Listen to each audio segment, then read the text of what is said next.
from her heart. Good morning, Katie. Good Welcome. morning. Thank you. Thank you for inviting me to join you today. I pray that my words will honor Fletcher and Harper, and please continue to pray for sweet Sophia. My name is Katie Simpson. I am all the things that were included in my introduction today, but most importantly, I am mom to Drew and Weston Halsney.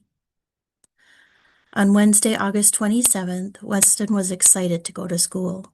It was his third day of fifth grade, and so far he loved it.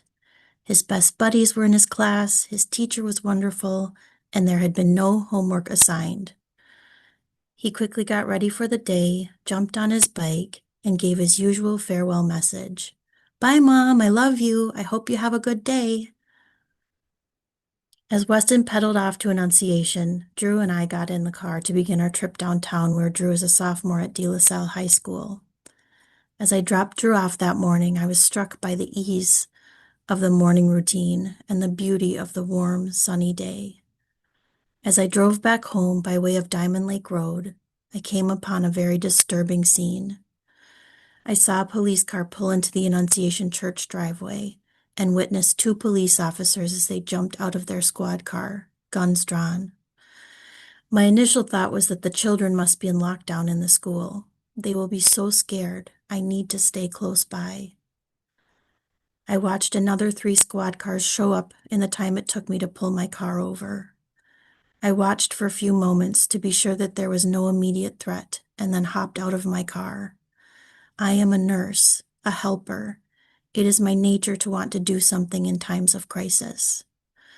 As I stepped onto the sidewalk, a woman shouted, "There's been a shooting at the church." My worst fear. Innocent civilians could be injured. I ran across the street and up toward the church.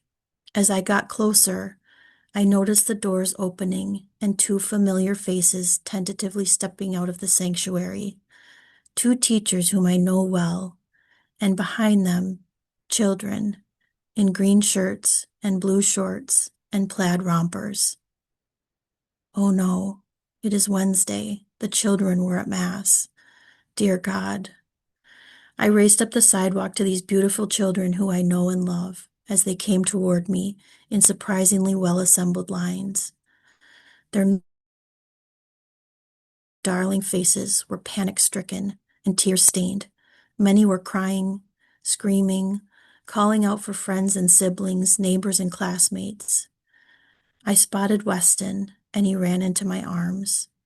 The first thing he said to me is, "Mom, I'm so scared." I noticed his left arm soaked in blood, and there was a small spot of blood on the left side of his neck.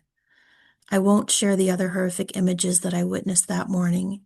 It was like a scene out of a horror movie, a battle, and our beloved children and teachers were the victims. The rest of the day and the ones following are a blur. Later on Wednesday, Weston was thrust in front of a news camera by a well-meaning family member while I picked up groceries for a friend who I knew would need extra love and sustenance in the days to come. Weston's video went viral. We received endless calls and texts from media outlets. We learned of the deaths of Fletcher and Harper, 2 of the brightest lights I have ever known. Our hearts were and still are shattered for them and their incredible families. On Thursday, Weston asked me to take him to the doctor so that he could have his neck checked because it hurt when he touched it. We did. Although suspecting a superficial wound as I had, the pediatrician ordered an x-ray that showed a fragment in his neck. She referred us to a pediatric ENT the following day. At Children's Hospital, we met Dr. Jaywardena, a rock star surgeon and our hero. I want to share his words about caring for Weston. These are the words of Dr. J. Recently, I met one of the most incredible individuals I have ever had the pleasure of meeting. You may know him as Weston Halsney, the articulate 10-year-old child who described the Annunciation school shooting from his vantage point under a church pew. He described how his friend Victor laid over him to protect him. He described how his friends around him were shot and how he escaped with only some gunpowder on his neck. He showed up with his family to my pediatric ENT and facial plastic surgery office to evaluate a small nick in his neck that, although it initially bled, was orders of magnitude less than the violence his friends were dealing with. So he waited until the next day to pursue care.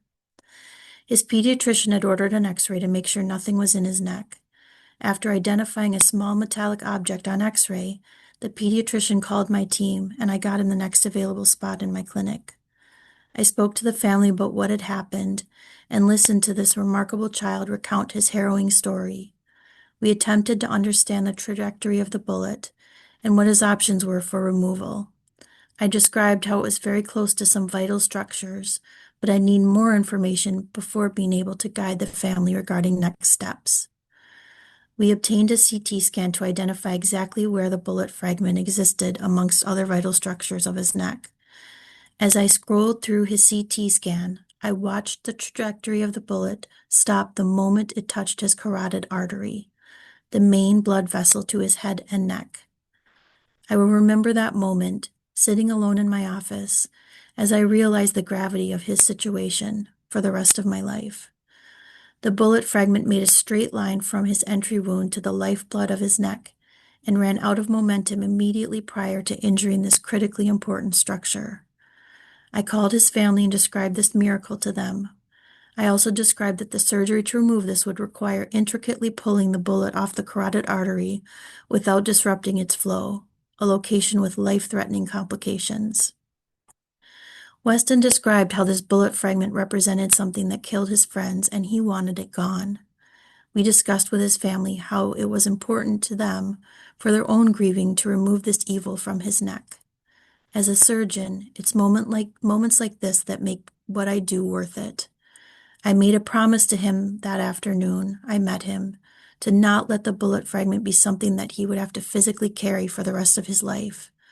This innocent child is already carrying the weight of the world on his shoulders as the news media's appointed yet unintended face of this tragedy, immortalized by his viral description of that dreadful day.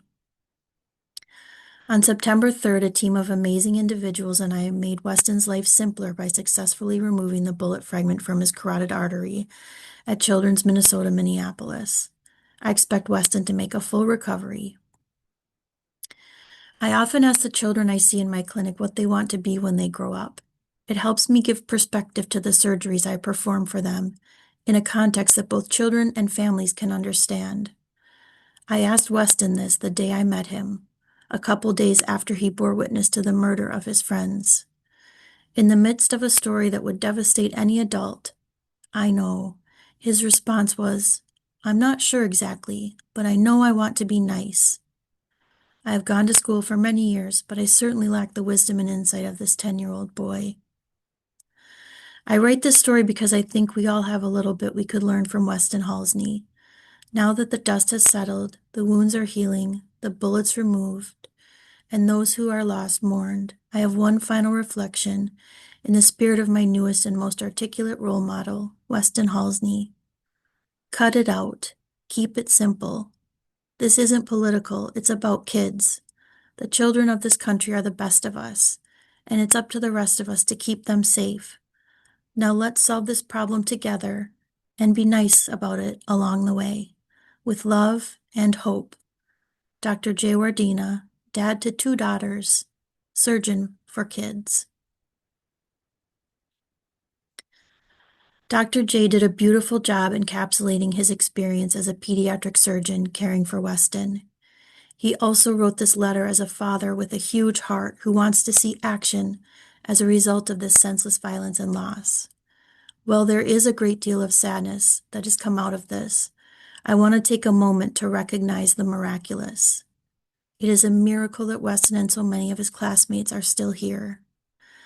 The amount of love, support, hugs, flowers, ribbons, affirming messages, cards, candles, vigils, prayer groups, meals, cookies, so many delicious cookies, and generosity that have showered our community within the last 2.5 weeks is astonishing.